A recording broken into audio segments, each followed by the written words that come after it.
una nating destinasyon ay ang Paco Park. Tara, halina't samahan nyo kami sa paggagala.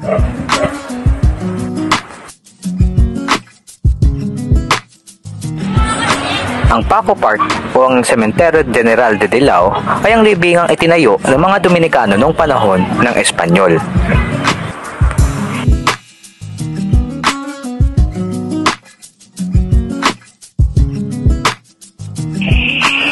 Dito pansamantalang inilibing ang katawan ni Gat Jose Rizal matapos siyang barilin sa Bagong Bayan.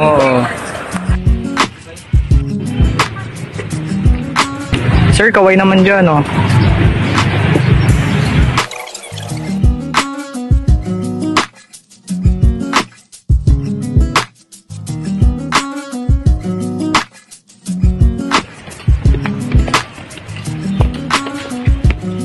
Pasok doon.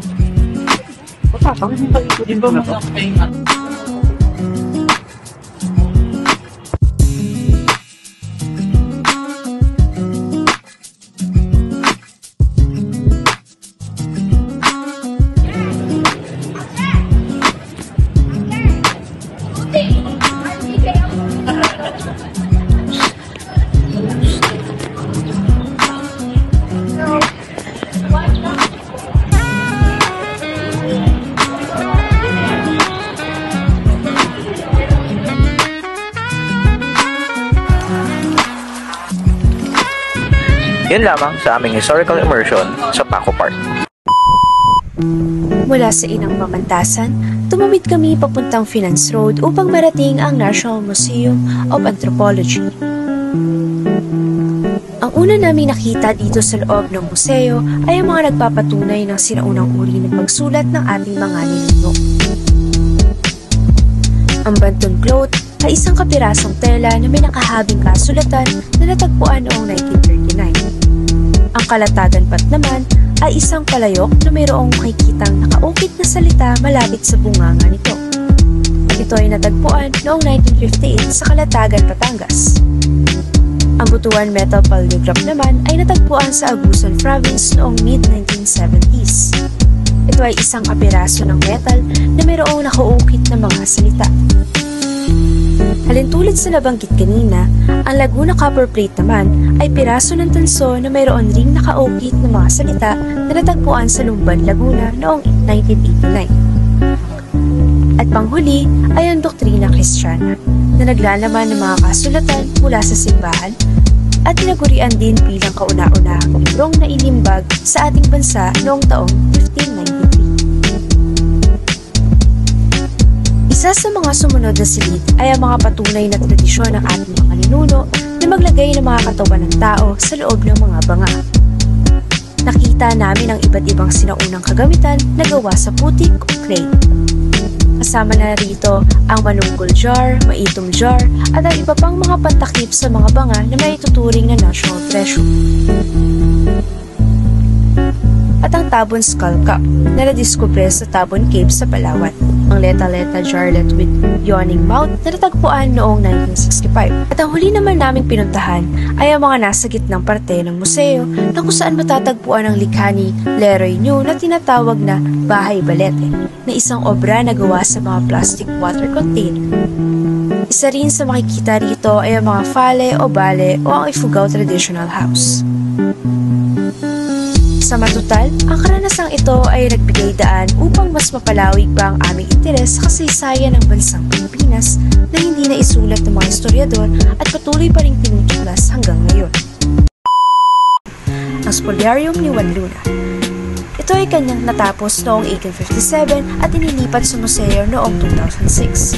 Samantalang, ang likha ni Felix Resurrection Hidalgo na The Assassination of Governor Bustamante ay kanyang pininta noong 1904 at inilipat rin sa museo noong 2013. Sumunod naman naming pinuntahan ay ang mga likha ng isa sa mga pambansang alagad ng sining na si Fernando Amorsolo.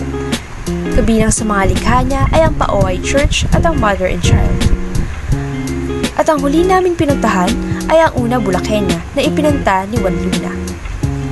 Marami pa kami nakitang sining na gawa ng iba't ibang maglilikha at para sa amin, hindi nakakasawang pagmasdan at hangaan ng talento ng mga Pilipino pagdating sa sining.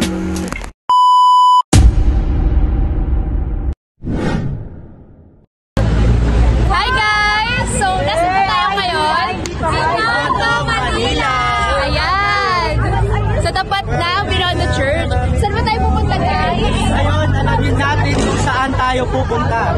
Una ay Suki Mamihan. Pangalawa, Wayang Fast Food. At panghuli, J-Vita, Siopaw Corner. ayan. Meron pa apat yun. Apat daw po. Apat yun. Ayoko na guys. Apat daw po yun. So, ano po yung isa? Veggie Select. Veggie Select. Ayan. So, dito po tayo ngayon, nag-aantay na. At mamaya na lang po, bye. At naglalakad na po tayo ngayon. Tayo po ay nasa harap ng sa Ampin Street. Ay, nasa TV. Ayan. May trivia po ba tayo dito? Anong trivia po, Christian? Anong trivia po dito? Christian, anong trivia mo dito?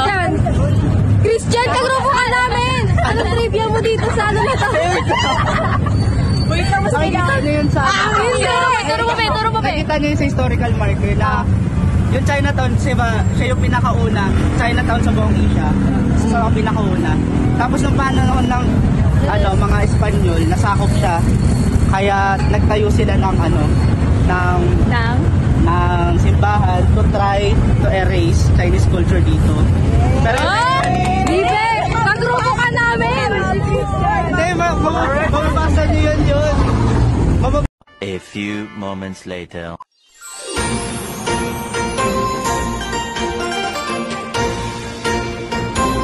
Sunod nito ay dumaan kami sa mga sumusunod na kainan at bilihan ng pagkain. Ang Veggie Select na dating tinatawag na Kwan Yin Chai. Isa itong tindahan na kung saan nagbebenta sila ng sari-saring pagkain. Kadalasan, may sangkap na gulay at inihaw na karne. Dahil sa kabubukas lamang nito, inihaw na karne muna ang aming binili at dumako na sa susunod na lugar. Sunod naman ay ang magkatapat na tindahan ng Wayang Fast Food at J-Vita Siopaw Corner. Dahil may partikular kaming lugar na nais naming kainan, tumingin kami ng mga inihahain sa Wayang. Ngunit nilagpasan namin ito at bumili na lamang ng siopaw sa J-Vita at ng iba pang tinapay at kakanin sa iba pang tindahan.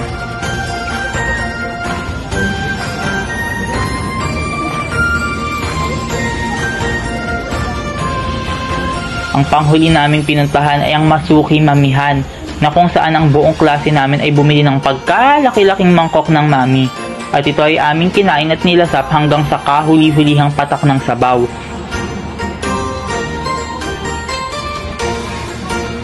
Anong lasa? Walang lasa ah. Anong lasa daw? Different spices. Anong sabi? Different spices. Different spices daw. Maanghang. Pero sa... Masasabi namin na ang paglakbay namin sa Binondo ay tunay nakakaiba dahil sa kulturang hindi namin nakasanayan. Nakakagulat sa panlasa ang putahing dayuhan na aming natikman. At ito ay talagang nakakapagpabago ng aming opinion patungkol sa kanilang kultura. Inirekomenda namin ang Binondo sa mga taong nais tumuklas at makatikim ng kakaibang lasa ng putahe ng mga Chino. Spanish colonization in the Philippines, historical immersion. Bumisita ang aming grupo sa Intramuros at Fort Santiago. Ang Manila Cathedral ay kilalang-kilala bilang pinakamatandang simbahang Romanong Katoliko sa ating bansa. Sa kadahilanang itinataya na noong 1571 pa itinayo ang simbahang ito. Sa gilid na bahagi naman ng Manila Cathedral ay matatagpuan ang Palacio del Gobernador at Ayuntamiento de Manila, kung saan ang mga istrukturang ito ang nagsisilbing tahanan para sa mga iba't ibang ahensya o aktibidad ng mga gobernador general noong panahon ng Kastila. Kung tatahakin natin ng diretso ang General Luna Street, ay mabibisita naman natin ang Fort Santiago. Hindi gaya ng ilang atraksyon sa loob ng Intramuros na maaari mong mabisita kahit anong oras, ang Fort Santiago nga ay nagsisilbi lang magbukas sa oras ng 8 ng umaga hanggang 11 ng gabi. At kailangan din nating magdala ng extra pocket money para sa entrance rates ng Fort Santiago. Ngunit sulit na sulit ang mga makikita sa loob ng Fort Santiago. Ilan sa mga historical marker na napuntahan namin ay ang Raja Soliman Theater, Casa de Castellano, The Dungeon, kung saan ito ang naging selda ng mga guerrillas at mga sibilyan noong panahon ng World War II. At daan-daang mga preso nga ang nagsisiksikan dito noong Battle of Manila noong 1945. At dahil sa kakulangan ng pagkain, walang sapat na hangin na pumapasok sa loob. At bulok na kondisyon sa selda ay marami sa mga nakulong dito ay hindi nakasurvive at namatay. Kung kaya't, ang White Cross na nakikita o makikita sa harapan ng Baluarte de Santa Barbara ang sumisimbolo sa mga sibilyan na namayapa noong 1945.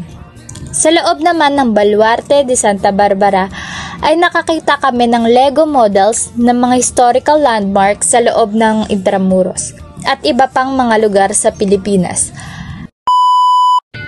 Ang aming naging tagpuan ay Arroceros Park.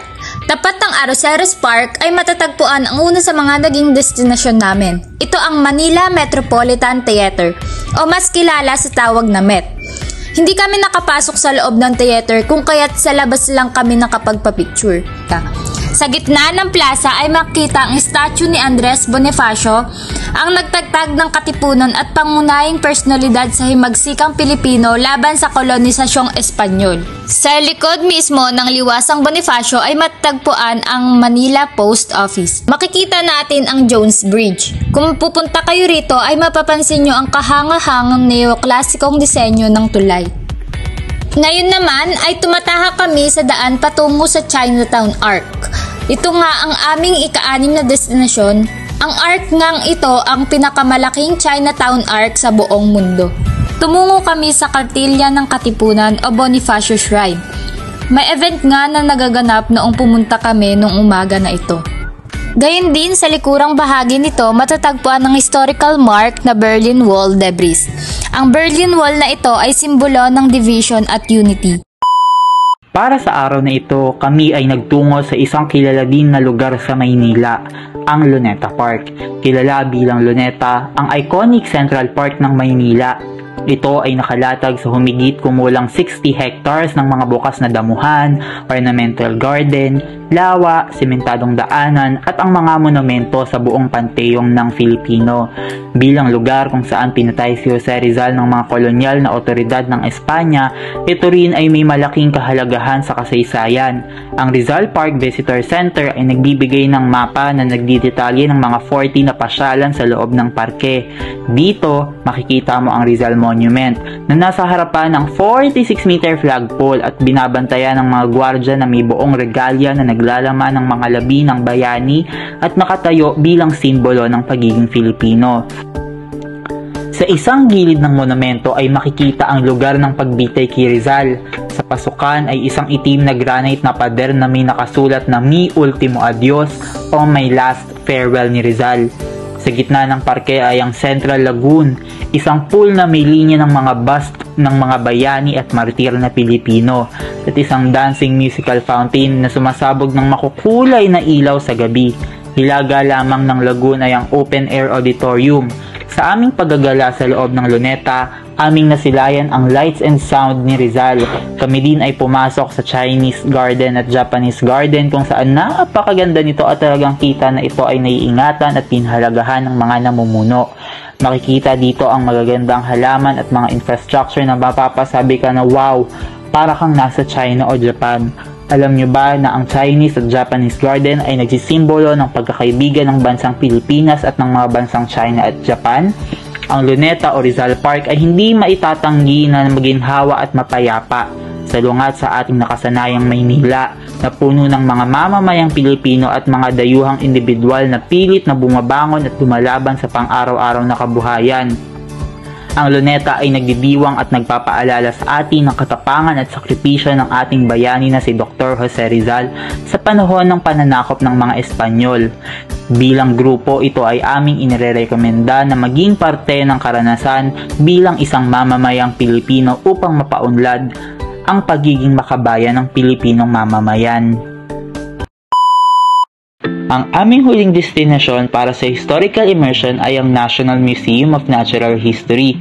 Nakakagulat at nakakatuwa na kahit hindi pa kami tuluyang nakakapaglibot sa loob ng natural history, isa sa mga umagaw ng pansin namin ay ang neoclassical na disenyo ng gusali. Napansin namin ang isang higanting metal frame glass dome sa gitnang bahagi ng museo na tinatawag na Tree of Life. Ito ay nag-uugnay sa lahat ng mga natatanging ecosystem sa Pilipinas, mula sa mga kabundukan hanggang sa mga nilalang sa karagatan. Ang museo ay binubuo ng 12 na interactive galleries. Nagsimula kami sa unang palapag kung saan nakita namin ang koleksyon ng petrified woods mula kay Larry Pat Gutwaco. Sa ikalawang palapag, nakita namin ang mga dinosaur replica, Marinduque spermal skeleton, skeleton ni Lolong. Kasama rin dito ang ika-11 na gallery o ang Our Natural Inheritance Hall na naglalaman ng introduksyon sa mga kamanghamanghang biodiversity ng Pilipinas at may mga audiovisual presentation na makakatulong sa atin. Sa ikatlong palapag, nakita namin ang ika-10 na gallery o ang The Marine Realm, kung saan makikita ang kalagayan sa ilalim ng karagatan ng Pilipinas, kasama ang coral diversity at mga malalaki at maliliit na lamang dagat. Makikita rin dito ang mga mangroves, beaches at intertidal zone. Ang ika-9 na gallery ng museo na nagtatampok sa iba't ibang coastal ecosystem at mga terrestrial organisms sa Pilipinas. Ang Gallery 8 ay patungkol sa mga freshwater wetlands. Gallery 7 o ang ultramafic and limestone karst forest ay nagtatampok kung gaano ka-unique ang hugis ng mga geological formation ng Pilipinas. Ang Gallery 6 na tropical lowland evergreen rainforest ay nagtatampok ng mga species sa tropical forest. At ang panghuling gallery sa palapag na ito ay ang Gallery 5, the Mossy Mountain at Pine Forest of the Philippines.